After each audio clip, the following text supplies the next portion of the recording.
तो आज के जो टॉपिक्स की हम बात करते हैं, सबसे पहली इंपॉर्टेंट चीज डाइट। देखिए डाइट बहुत ही इंपॉर्टेंट रोल प्ले करती है, लेकिन डाइट में उतनी रिस्ट्रिक्शंस करने की जरूरत नहीं होती है, खास प्रकार से अगर हम ऑटिज्म की बात करें। देखिए ऑटिज्म की अगर हम बात कर रहे हैं तो प्लीज इस चीज को याद रखिए, लघु एवं सुपाच्य भोजन। बहुत बार जब पेरेंट्स बच्चों को मेरे पास लाते हैं तो उनके मन में सवाल होते हैं कि हमें किसी ने बोला है चीनी मत खिलाएं, चीनी खिलाने से हाइपर एक्टिविटी बढ़ती है, क्या हम अपने बच्चे को चीनी खिला सकते हैं? अभी एक सवाल होता है। फिर कई पेरेंट्स पूछते हैं जी ग्लूटेन हमें मना किया गया है, हमें कहा गया है ग्लूटेन फ्री डाइट हम दें तो उससे हाइपर एक्टिविटी कंट्रोल होगी। वहीं कुछ लोग कैमल के मिल्क की तरफ चल रहे होते हैं, उन्हें किसी ने बताया होता है कि कैमल मिल्क बहुत बढ़िया है एक ऑटिस्टिक बच्चे के लिए।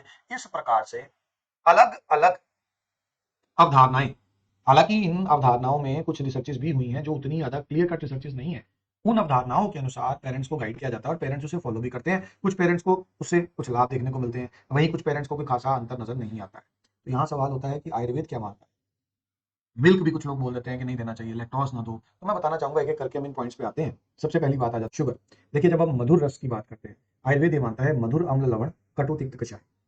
अब ये 6 रस आयुर्वेद में माने गए हैं और इन रसों का अलग अलग प्रकार का इफेक्ट हमारी बॉडी पे आता है अगर इन रसों को कंज्यूम किया जाए।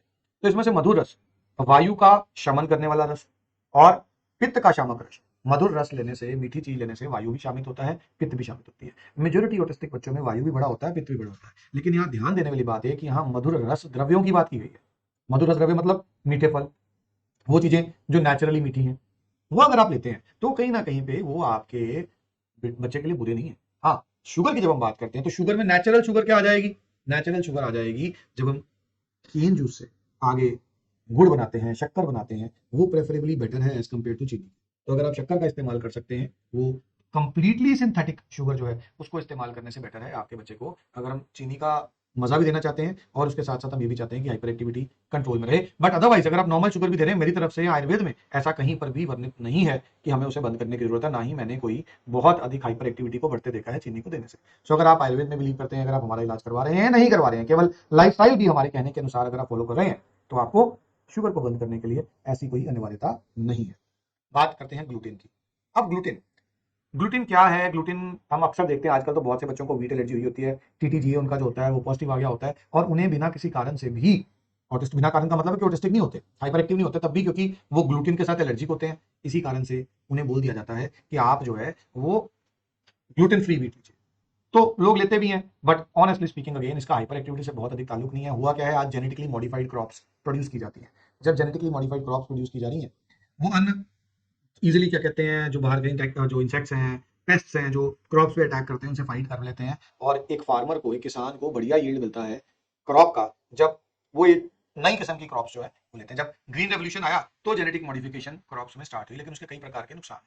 तो अगर कभी भी आपके लिए पॉसिबिलिटी बनती है कि आप गेहूं वो ले पाए जो गेहूं जेनेटिकली मॉडिफाइड नहीं है, कई वैरायटीज आज वीट की जो अवेलेबल है, और पिछले कुछ समय में ये बदलाव आया है कि एक बार फिर से सभी लोग जो है वो लौट करके आ रहे हैं ट्रेडिशंस की तरफ, पुराने तरह के खान पान की तरफ। तो वहीं अगर आपके लिए पॉसिबल है, आजकल सभी ऑनलाइन स्टोर्स में छोटी आटे की चक्की मिल जाती है। घर पर अगर हम मिक्सर ग्राइंडर लगा सकते हैं, हम और कई चीजें लगा सकते हैं, तो हमें छोटी सी फ्लोर मिल, छोटे साइज की होती है बिल्कुल, वो जरूर घर पर रखनी चाहिए और कोशिश करनी चाहिए कि हम ऑर्गेनिक वीट खरीदें।